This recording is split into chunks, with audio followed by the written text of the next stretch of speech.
El Kybalión. Los misterios de Hermes. 3 iniciados.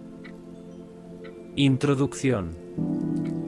Mucho placer nos causa el poder presentar este trabajo a la atención de los estudiantes e investigadores de las doctrinas secretas, obra que está basada en las antiquísimas enseñanzas herméticas. Se ha escrito tan poca cosa sobre este asunto, a pesar de las innumerables referencias que se han hecho de estas enseñanzas en muchos de los trabajos sobre ocultismo, que los investigadores de las verdades arcanas habrán, sin dudas, presentido la aparición de este libro. El propósito de este no es la enunciación de una filosofía o doctrina especial, sino más bien el de dar al estudiante una exégesis de la verdad, que le sirva para conciliar los muchos tópicos de los conocimientos ocultos que puede ya haber adquirido, pero que, aparentemente, son contradictorios y paradójicos, lo que a menudo desanima y disgusta al principiante. Nuestro intento no es el de erigir un nuevo templo de sabiduría, sino el de colocar en manos del investigador una clave maestra con la cual pueda abrir las numerosas puertas internas que conducen al templo del misterio. Ningún conocimiento oculto ha sido tan celosamente guardado como los fragmentos de las enseñanzas herméticas, los que han llegado hasta nosotros a través de las centurias transcurridas desde los tiempos del gran fundador, Hermes Trismegisto, el elegido de los dioses, quien murió en el antiguo Egipto, cuando la raza actual estaba en su infancia. Contemporáneo de Abraham, y, si la leyenda no miente, instructor de aquel venerable sabio, Hermes fue y es el gran sol central del ocultismo, cuyos rayos han iluminado todos los conocimientos que han sido impartidos desde entonces. Todas las bases fundamentales de las enseñanzas esotéricas que en cualquier tiempo han sido impartidas a la raza son originarias, en esencia, de las formuladas por Hermes. Aun las más antiguas doctrinas de la India han tenido su fuente en las enseñanzas herméticas. Desde la tierra del Ganges muchos ocultistas avanzados se dirigieron hacia el Egipto para postrarse a los pies del maestro. De él obtuvieron la clave maestra, que, al par que explicaba, reconciliaba sus diferentes puntos de vista, estableciéndose así firmemente la doctrina secreta. De todas partes del globo vinieron discípulos y neófitos que miraban a Hermes como el maestro de los maestros, y su influencia fue tan grande que, a pesar de las negativas de los centenares de instructores que había en los diferentes países, se puede fácilmente encontrar en las enseñanzas de estos últimos las bases fundamentales en las que se asentaban las doctrinas herméticas. El estudiante de religiones comparadas puede fácilmente percibir la influencia tan grande que las enseñanzas herméticas han ejercido en todas las religiones, sea cual fuere el nombre con que se les conozca ahora, bien en las religiones muertas o bien en las actualmente existentes. La analogía salta a la vista, a pesar de los puntos aparentemente contradictorios, y las enseñanzas herméticas son como un conciliador de ellas. La obra de Hermes parece haberse dirigido en el sentido de sembrar la gran verdad que se ha desarrollado y germinado en tantas y tan extrañas formas, más bien que en el de establecer una escuela de la filosofía que dominara el pensamiento del mundo.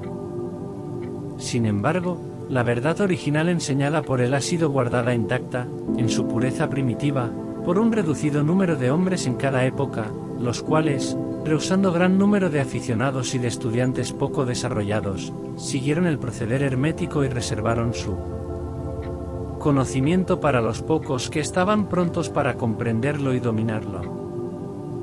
De los labios a los oídos fue transmitido este conocimiento entre esos pocos. Siempre han existido en cada generación y en los diversos países de la tierra algunos iniciados que conservaron viva la sagrada llama de las enseñanzas herméticas, y que siempre han deseado emplear sus lámparas para encender las lámparas menores de los del mundo profano, cuando la luz de la verdad languidecía y se anublaba por su negligencia, o cuando su pabilo se ensuciaba con materias extrañas. Han existido siempre los pocos que cuidaron el altar de la verdad, sobre el cual conservaron siempre ardiendo la lámpara perpetua de la sabiduría. Esos hombres dedicaron su vida a esa labor de amor que el poeta describiera en estas líneas. Oh, no dejes extinguirse la llama, sustentada por generación tras generación en su oscura caverna, en sus templos sagrados sustentada. nutrida por puros sacerdotes de amor, no dejes extinguirse la llama. Estos hombres no buscaron nunca ni la aprobación popular ni acaparar gran número de prosélitos. Son indiferentes a esas cosas, pues saben de sobra cuán pocos hay en cada generación, capaces de recibir la verdad, o de reconocerla si se les presentara. Ellos reservan la carne para los hombres, mientras que los demás dan leche a los niños, conservan sus perlas de sabiduría para los pocos elegidos capaces de apreciar su valor y de llevarlas en sus coronas, en vez de echárselas a los cerdos que las mancillarían y pisotearían en el cieno de sus chiqueros. Mas estos hombres no han olvidado aún los preceptos de Hermes respecto a la transmisión de estas enseñanzas a los que estén preparados para recibirlas, acerca de lo cual dice el Kybalión: donde quiera que estén las huellas del maestro, allí, los oídos del que está pronto para recibir sus enseñanzas se abren de par en par. Y además, cuando el oído es capaz de oír, entonces vienen los labios que han de llenarlos con sabiduría. Pero su actitud habitual ha estado siempre estrictamente de acuerdo con otro aforismo, del Kybalión también, que dice que los labios de la sabiduría permanecen cerrados, excepto para el oído capaz de comprender. Y esos oídos incapaces de comprender son los que han criticado esta actitud de los hermetistas y los que se han lamentado públicamente de que aquellos no hayan expresado nunca claramente el verdadero espíritu de sus enseñanzas, sin reservas ni reticencias. Pero una mirada retrospectiva en las páginas de la historia demostrará la sabiduría de los maestros, quienes conocían la locura que era intentar enseñar al mundo lo que éste no deseaba ni estaba preparado para recibir. Los hermetistas nunca han deseado ser mártires, sino que, por el contrario, han permanecido retirados, silenciosos y sonrientes ante los esfuerzos de algunos que se imaginaban, en su ardiente entusiasmo, que podían forzar a una raza de bárbaros a admitir verdades que solo pueden comprender los que han avanzado mucho en el sendero. El espíritu de persecución no ha muerto aún en la tierra. Hay ciertas enseñanzas herméticas que, si se divulgaran, atraerían sobre sus divulgadores un griterío de odio y el desprecio de las multitudes, las que volverían a gritar de nuevo: «¡Crucificadlo! ¿Crucificadlo?». En esta obrita hemos tratado de daros una idea de las enseñanzas fundamentales del Kybalión, indicando todo cuanto se refiere a los principios actuales, dejándoos el trabajo de estudiarlos, más bien que el de tratarlos nosotros mismos en detalle. Si sois verdaderos estudiantes o discípulos, comprenderéis y podréis aplicar estos principios; si no, debéis desarrollarlos, pues de otra manera las enseñanzas herméticas no serán para vosotros sino palabras, palabras, palabras. Los tres iniciados. Capítulo 1. La filosofía hermética. Los labios de la sabiduría permanecen cerrados, excepto para el oído capaz de comprender. El Kybalión. Desde el antiguo Egipto han venido las enseñanzas fundamentales y secretas que tan fuertemente han influido en los sistemas filosóficos de todas las razas y de todos los pueblos, durante centurias enteras. El Egipto, la patria de las pirámides y de la Esfinge, fue la cuna de la sabiduría secreta y de las doctrinas místicas. Todas las naciones han sacado las suyas de sus doctrinas esotéricas: la India, Persia, Caldea, Medea, China, Japón, Asiria, la antigua Grecia y Roma, y otros no menos importantes países, se aprovecharon libremente de las doctrinas formuladas por los hierofantes y maestros de la tierra de Isis, conocimientos que solo eran transmitidos a los que estaban preparados para participar de lo oculto. Fue también en el antiguo Egipto donde vivieron los tan grandes adeptos y maestros que nadie después ha sobrepasado, y que rara vez han sido igualados en las centurias que han transcurrido desde los tiempos del gran Hermes. El Egipto fue la residencia de la gran logia de las fraternidades místicas. Por las puertas de su templo entraron todos los neófitos que, convertidos más tarde en adeptos, hierofantes y maestros, se repartieron por todas partes, llevando consigo el precioso conocimiento que poseían y deseando hacer partícipe de él a todo aquel que estuviera preparado para recibirlo. Ningún estudiante de ocultismo puede dejar de reconocer la gran deuda que tiene contraída con aquellos venerables maestros de Egipto. Pero entre esos grandes maestros existió uno al que los demás proclamaron el maestro de los maestros. Este hombre, si es que puede llamarse hombre a un ser semejante, vivió en Egipto en la más remota antigüedad y fue reconocido bajo el nombre de Hermes Trismegisto. Fue el padre de la sabiduría, el fundador de la astrología, el descubridor de la alquimia. Los detalles de su vida se han perdido para la historia, debido al inmenso espacio de tiempo transcurrido desde entonces. La fecha de su nacimiento en Egipto, en su última encarnación en este planeta, no se conoce ahora, pero se ha dicho que fue contemporáneo de las más antiguas dinastías de Egipto, mucho antes de Moisés. Las autoridades en la materia lo creen contemporáneo de Abraham, y en alguna de las tradiciones judías se llega a afirmar que Abraham obtuvo muchos de los conocimientos que poseía del mismo Hermes. Después de haber transcurrido muchos años desde su muerte, la tradición afirma que vivió 300 años, los egipcios lo deificaron e hicieron de él uno de sus dioses, bajo el nombre de Tot. Años después los griegos hicieron también de él otro de sus dioses y lo llamaron Hermes, el dios de la sabiduría. Tanto los griegos como los egipcios reverenciaron su memoria durante centurias enteras, denominándole el inspirado de los dioses, y añadiéndole su antiguo nombre, Trismegisto, que significa 3 veces grande. Todos estos antiguos países lo adoraron, y su nombre era sinónimo de fuente de sabiduría. Aún en nuestros días usamos el término hermético, en el sentido de secreto, reservado, etc., y esto es debido a que los hermetistas habían siempre observado rigurosamente el secreto de sus enseñanzas. Si bien entonces no se conocía aquello de no echar perlas a los cerdos, ellos siguieron su norma de conducta especial que les indicaba dar leche a los niños y carne a los hombres, cuyas máximas son familiares a todos los lectores de las escrituras bíblicas, máximas que, por otra parte, habían sido ya usadas muchos siglos antes de la era cristiana. Y esta política de diseminar cuidadosamente la verdad ha caracterizado siempre a los hermetistas, aun en nuestros días. Las enseñanzas herméticas se encuentran en todos los países y en todas las religiones, pero nunca identificada con un país en particular ni con secta religiosa alguna. Esto es debido a la prédica que los antiguos instructores hicieron para evitar que la doctrina secreta se cristalizara en un credo. La sabiduría de esta medida salta a la vista de todos los estudiantes de historia. El antiguo ocultismo de la India y la Persia degeneró y se perdieron sus conocimientos, debido a que los instructores se habían convertido en sacerdotes y mezclaron la teología con la filosofía, siendo su inmediata consecuencia que perdieron toda su sabiduría, la que acabó por transformarse en una cantidad inmensa de supersticiones religiosas, cultos, credos y dioses.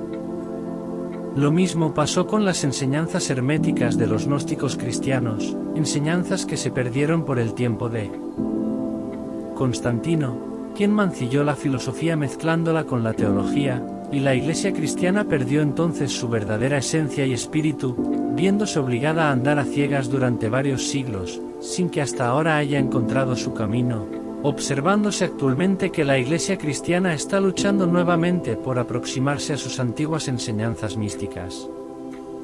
Pero siempre han existido unas cuantas almas que han conservado viva la llama, alimentándola cuidadosamente y no permitiendo que se extinguiera su luz. Y gracias a esos firmes corazones y a esas mentes de extraordinario desarrollo tenemos aún la verdad con nosotros.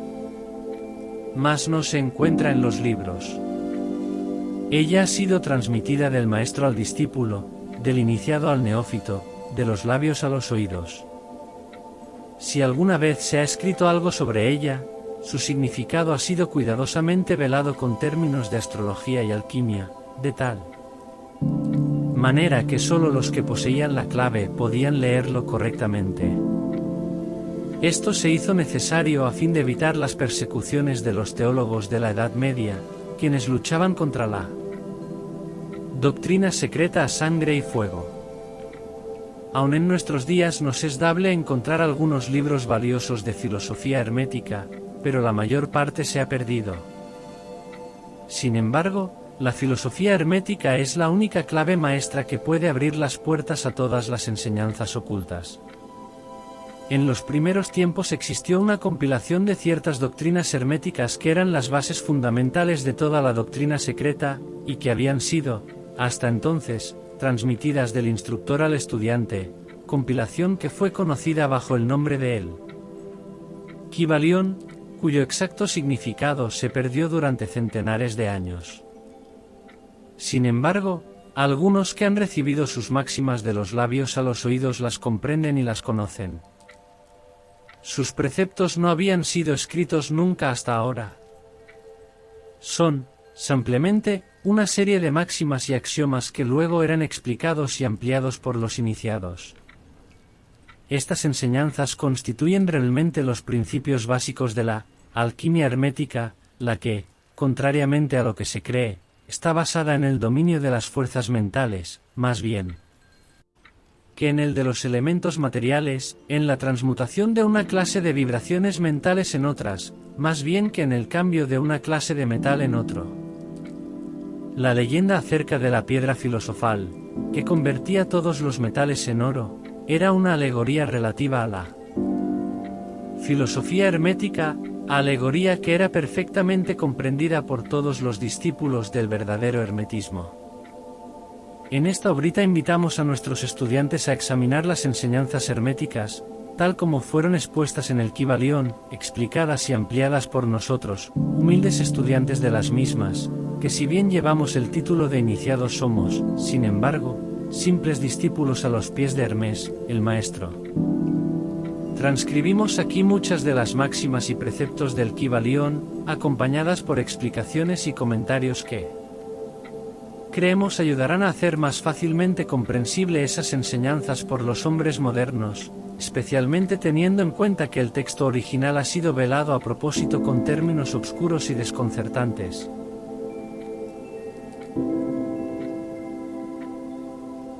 Las máximas originales, axiomas y preceptos del Kybalión están impresos con otro tipo de letra.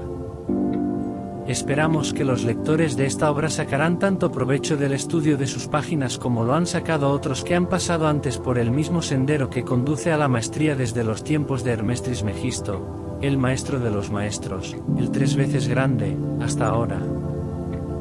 Dice el Kybalión: donde quiera que estén las huellas del maestro, allí los oídos del que está pronto para recibir sus enseñanzas se abren de par en par. Cuando el oído es capaz de oír, entonces vienen los labios que han de llenarlos con sabiduría. De manera que, de acuerdo con lo indicado, este libro solo atraerá la atención de los que están preparados para recibirlo. Y recíprocamente, cuando el estudiante esté preparado para recibir la verdad, entonces este libro llegará a él. El principio hermético de causa y efecto, en su aspecto de ley de atracción, llevará los oídos junto a los labios y el libro junto al discípulo. Capítulo 2. Los 7 principios herméticos. Los principios de la verdad son 7, el que comprende esto perfectamente, posee la clave mágica ante la cual todas las puertas del templo se abrirán de par en par.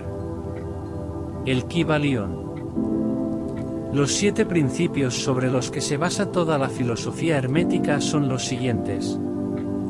1. El principio de mentalismo. 2. El principio de correspondencia. 3. El principio de vibración. 4. El principio de polaridad. 5. El principio de ritmo. 6. El principio de causa y efecto. 7. El principio de generación. 1. El principio de mentalismo. El todo es mente, el universo es mental. Este principio encierra la verdad de que todo es mente. Explica que el todo, ¿Qué es la realidad sustancial que se oculta detrás de todas las manifestaciones y apariencias que conocemos bajo los nombres de universo material, fenómenos de la vida, materia, energía, etc., y en una palabra, todo cuanto es sensible a nuestros sentidos materiales, es espíritu, quien en sí mismo es incognoscible e indefinible, pero que puede ser considerado como una mente infinita, universal y viviente? Explica también que todo el mundo fenomenal o universo es una creación mental del todo en cuya mente vivimos, nos movemos y tenemos nuestro ser. Este principio, al establecer la naturaleza mental del universo, explica fácilmente los varios fenómenos mentales y psíquicos que tanto han preocupado la atención del público, y que sin tal explicación no son comprensibles y desafían toda hipótesis científica. La comprensión de este principio hermético de mentalismo habilita al individuo a realizar y conocer la ley que rige el universo mental, aplicándola a su bienestar y desarrollo. El estudiante de la filosofía hermética puede emplear conscientemente las grandes leyes mentales, en vez de usarlas por casualidad o ser usado por ellas. Con la clave maestra en su poder, el discípulo puede abrir las puertas del templo del conocimiento mental y psíquico y entrar en el mismo, libre e inteligentemente. Este principio explica la verdadera naturaleza de la energía, de la fuerza y de la materia, y el cómo y el por qué todas estas están subordinadas al dominio de la mente. Uno de los antiguos maestros escribió largo tiempo: el que comprenda la verdad de que el universo es mental, está muy avanzado en el sendero de la maestría. Y estas palabras son tan verdad hoy en día como lo eran cuando fueron escritas. Sin esta clave maestra la maestría es imposible, y el estudiante que no la posea, en vano llamará a la puerta del templo. El principio de correspondencia. Como es arriba, es abajo, como es abajo, es arriba.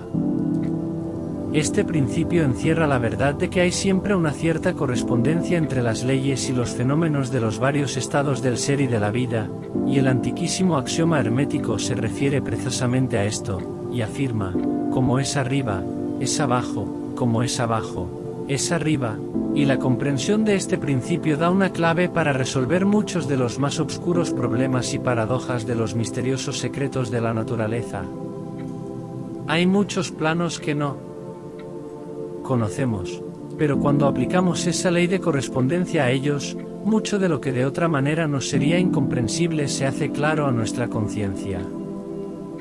Este principio es de aplicación universal en los diversos planos, mental, material o espiritual del cosmos, es una ley universal. Los antiguos hermetistas consideraban este principio como uno de los más importantes auxiliares de la mente, por cuyo intermedio se puede descorrer el velo que oculta lo desconocido a nuestra vida. Su aplicación puede desgarrar un tanto el velo de Isis, de tal manera que nos permita ver, aunque más no sea, algunos de los rasgos de la diosa. De igual manera que el comprender los principios de la geometría habilita al hombre para medir el diámetro, órbita y movimiento de las más lejanas estrellas, mientras permanece sentado en su observatorio, así también el conocimiento del principio de correspondencia habilita al hombre a razonar inteligentemente de lo conocido o lo desconocido. Estudiando la mónada se llega a comprender al arcángel.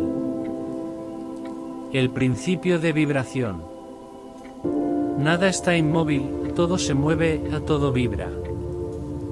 Este principio encierra la verdad de que todo está en movimiento, de que nada permanece inmóvil, cosas ambas que confirma por su parte la ciencia moderna, y cada nuevo descubrimiento lo verifica y comprueba.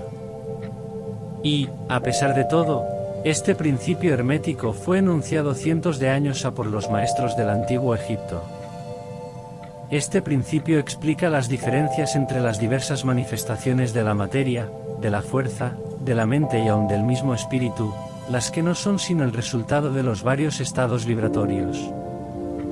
Desde el todo, que es puro espíritu, hasta la más grosera forma de materia, todo está en vibración.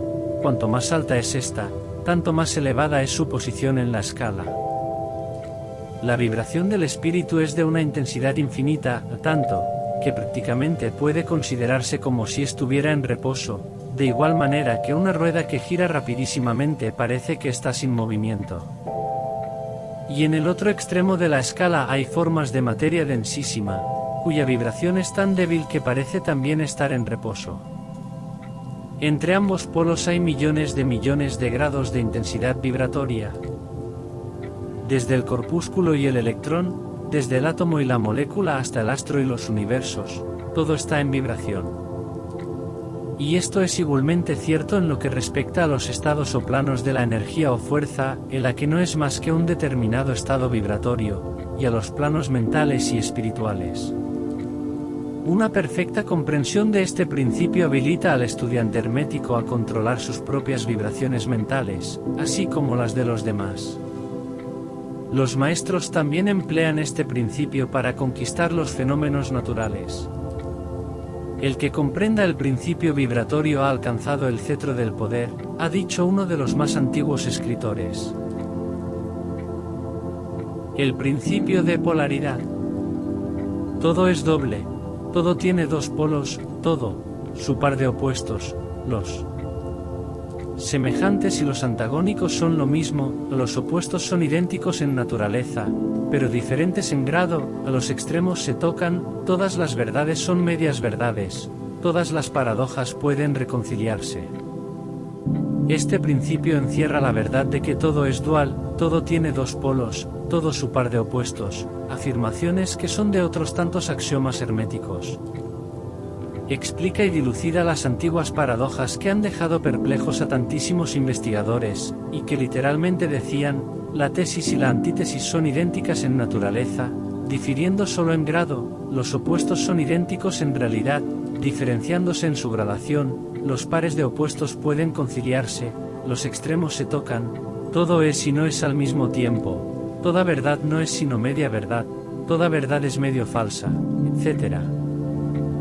Este principio explica que en cada cosa hay dos polos, dos aspectos, y que los opuestos no son, en realidad, sino los dos extremos de la misma cosa, consistiendo la diferencia, simplemente, en diversos grados entre ambos. El calor y el frío, aunque opuestos, son realmente la misma cosa, consistiendo la diferencia, simplemente, en diversos grados de aquella. Mirad un termómetro y tratad de averiguar dónde empieza el calor y dónde termina el frío. No hay nada que sea calor absoluto en realidad. Indicando simplemente ambos términos, frío y calor, diversos grados de la misma cosa, y que ésta se manifiesta en esos opuestos no es más que los polos de eso que se llama calor, o sea la manifestación del principio de polaridad que nos ocupa. El mismo principio se manifiesta en la luz y la oscuridad, las que, en resumen, no son sino la misma cosa, siendo ocasionada la diferencia por la diversidad de grado entre los dos polos del fenómeno.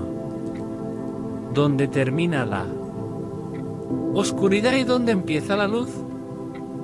¿Cuál es la diferencia entre grande y pequeño? ¿Cuál entre duro y blando? ¿Cuál entre blanco y negro? ¿Cuál entre alto y bajo? ¿Cuál entre positivo y negativo? El principio de polaridad explica esta paradoja. El mismo principio opera de idéntica manera en el plano mental. Tomemos, por ejemplo, el amor y el odio, dos estados mentales completamente distintos aparentemente, y notaremos que hay muchos grados entre ambos, tantos, que las palabras que nosotros usamos para designarlos, agradable y desagradable, se esfuman una en la otra, hasta tal punto que muchas veces somos incapaces de afirmar si una cosa nos causa placer o disgusto. Todas no son más que gradaciones de una misma cosa, como lo comprenderéis claramente por poco que meditéis sobre ello. Y aún más que esto, es posible cambiar o transmutar las vibraciones de odio por vibraciones de amor, en la propia mente y en la mente de los demás, lo que es considerado como lo más importante por los hermetistas.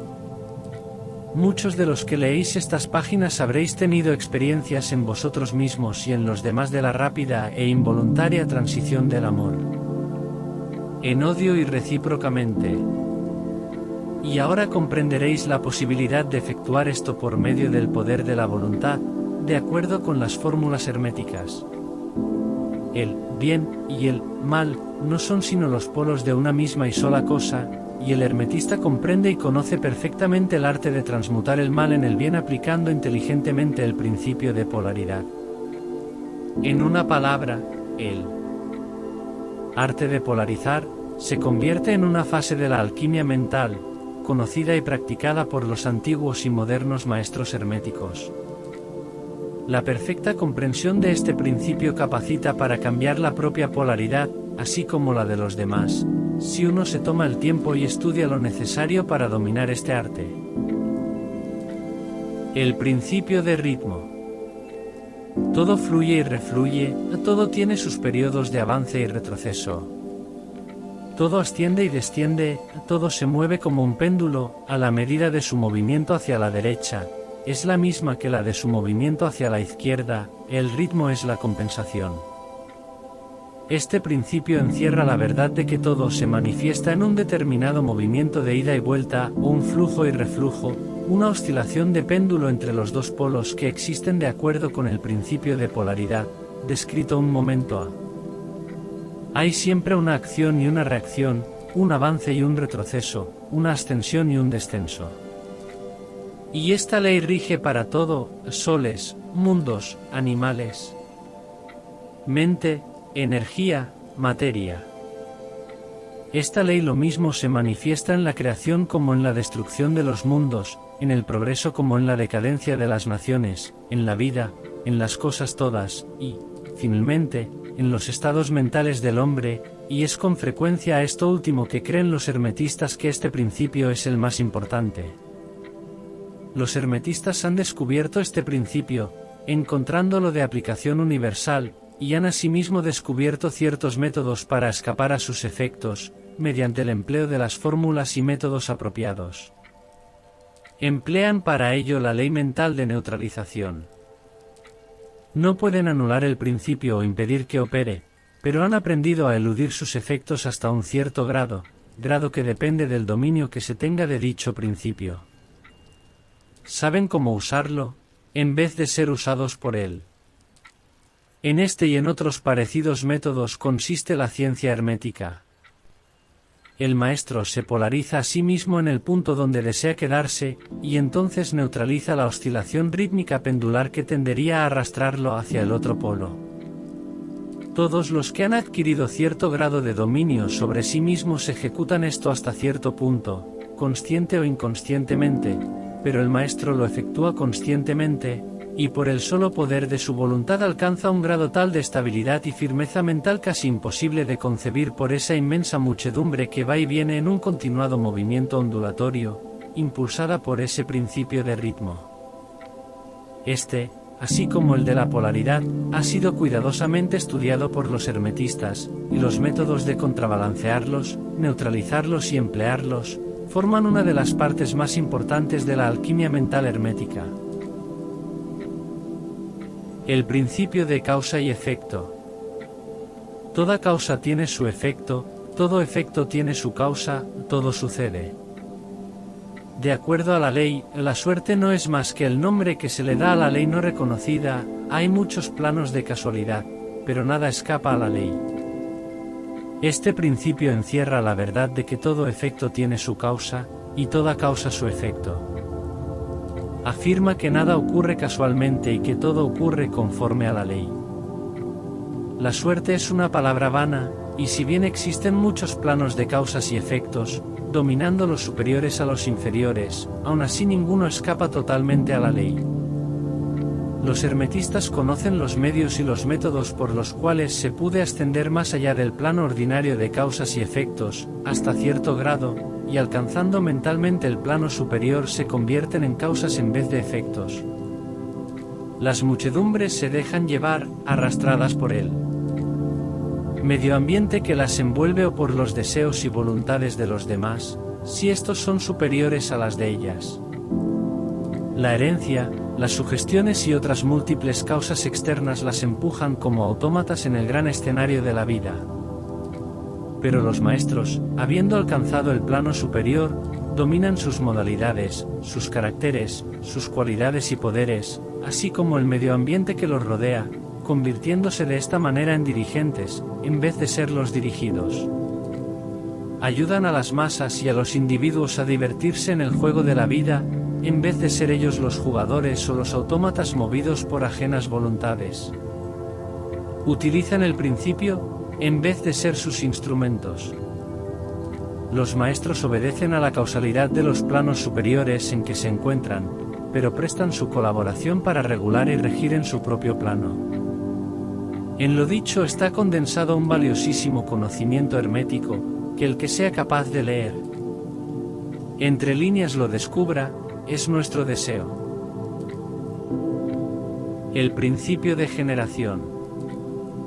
La generación existe por doquier, todo tiene su principio masculino y femenino, a la generación se manifiesta en todos los planos. Este principio encierra la verdad de que la generación se manifiesta en todo, estando siempre en acción los principios masculino y femenino. Esto es verdad, no solamente en el plano físico, sino también en el mental y en el espiritual. En el mundo físico este principio se manifiesta como sexo, y en los planos superiores toma formas más elevadas, pero el principio subsiste siempre el mismo. Ninguna creación física, mental o espiritual, es posible sin este principio. La comprensión del mismo ilumina muchos de los problemas que tanto han confundido la mente de los hombres. Este principio creador obra siempre en el sentido de generar, regenerar y crear. Cada ser contiene en sí mismo los dos elementos de este principio. Si deseáis conocer la filosofía de la creación, generación y regeneración mental y espiritual, debéis estudiar este principio hermético, pues él contiene la solución de muchos de los misterios de la vida. Os advertimos que este principio nada tiene que ver con las perniciosas y degradantes teorías, enseñanzas y prácticas, que se anuncian con llamativos títulos, las que no son más que una prostitución del gran principio natural de generación. Tales teorías y prácticas no son más que la resurrección de las antiguas doctrinas fálicas, que solo pueden producir la ruina de la mente, del alma y del cuerpo, y la filosofía hermética siempre ha alcanzado su verbo de protesta contra esas licencias y perversiones de los principios naturales. Si lo que deseáis son tales enseñanzas, debéis irlas a buscar a otra parte, el hermetismo nada contiene sobre ellas. Para el puro todas las cosas son puras, para el ruin todas son ruines.